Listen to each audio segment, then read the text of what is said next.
ശ്രീ പ്രഫുൽ കൃഷ്ണൻ, ഇവിടെ സൂചിപ്പിച്ചതുപോലെ തന്നെയാണ് കാസർഗോഡ് നവകേരള സദസ്സിന്റെ വരവ് ചെലവ് കണക്കുകൾ ഇതുവരെ വ്യക്തമാക്കിയിട്ടില്ല. ഈ കണക്കിന്റെ രേഖകളില്ലെന്നാണ് ജില്ലാ ഭരണകൂടം വിവരാവകാശ നിയമപ്രകാരം സമർപ്പിച്ച ചോദ്യത്തിന് ഉത്തരമായി പറഞ്ഞിരിക്കുന്നത്. എങ്ങനെ കാണുന്നു? അല്ല, ഇതിൽ ഒട്ടും അത്ഭുതപ്പെടാനില്ല. പിണറായി സർക്കാരിന്റെ കേരളീയം പരിപാടിയുമായി ബന്ധപ്പെട്ടിട്ടും വരവ് ചെലവ് കണക്കുകൾ ആവശ്യപ്പെട്ട സമയത്ത് ആ കണക്കുകളും ഒരു വ്യക്തതയുമില്ലാത്ത കണക്കുകളാണ് കൊടുത്തിരിക്കുന്നത്. അപൂർണമായ കണക്കുകളാണ് പുറത്തുവിട്ടിരിക്കുന്നത്.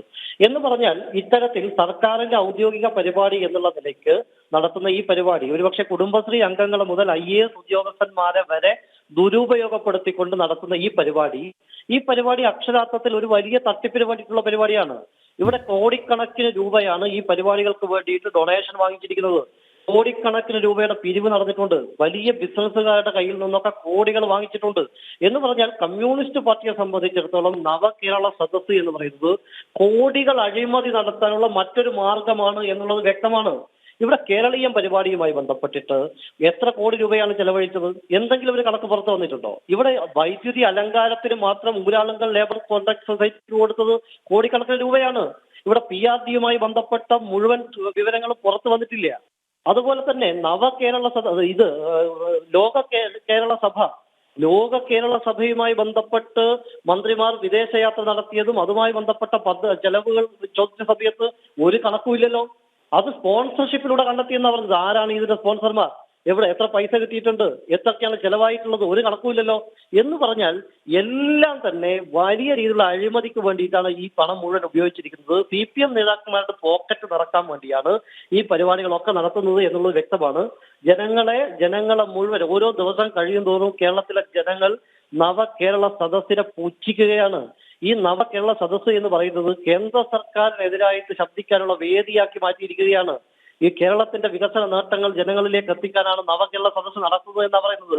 പക്ഷെ മന്ത്രിമാർ നാവെടുത്തു കഴിഞ്ഞാൽ വലിയ രീതിയിലുള്ള കലാപം ഉണ്ടാക്കാനുള്ള രീതിയിലുള്ള ആഹ്വാനങ്ങൾ കൊടുക്കുന്നു. നവകേരള സദസ്സിലെ ജനങ്ങൾ പുച്ഛിക്കുന്ന കാഴ്ചയാണ് നമ്മളിത് കണ്ടുകൊണ്ടിരിക്കുന്നത്. CPM നേതാക്കന്മാരുടെ പോക്കറ്റ് നിറക്കുക എന്നുള്ളത് മാത്രമാണ് നവകേരള സദസ്സ്. ശ്രീ പ്രഫുൽ, ഇത് പല രീതിയിലുള്ള മാഫിയ സംഘങ്ങളിലടക്കം പണം പിരിച്ചിട്ടുണ്ട്, പണം യഥേഷ്ടം ഒഴുകിയെത്തിയിട്ടുണ്ട്. അതുകൊണ്ട് തന്നെ ഇത് ജനങ്ങൾ അറിഞ്ഞു കഴിഞ്ഞാൽ പ്രതിക്കൂട്ടിലാകും. ആ ഒരു ഭയം കൂടി ഈ ഒരു കണക്കുകൾ ബോധിപ്പിക്കാതിരിക്കാൻ സർക്കാരിനുണ്ടല്ലേ?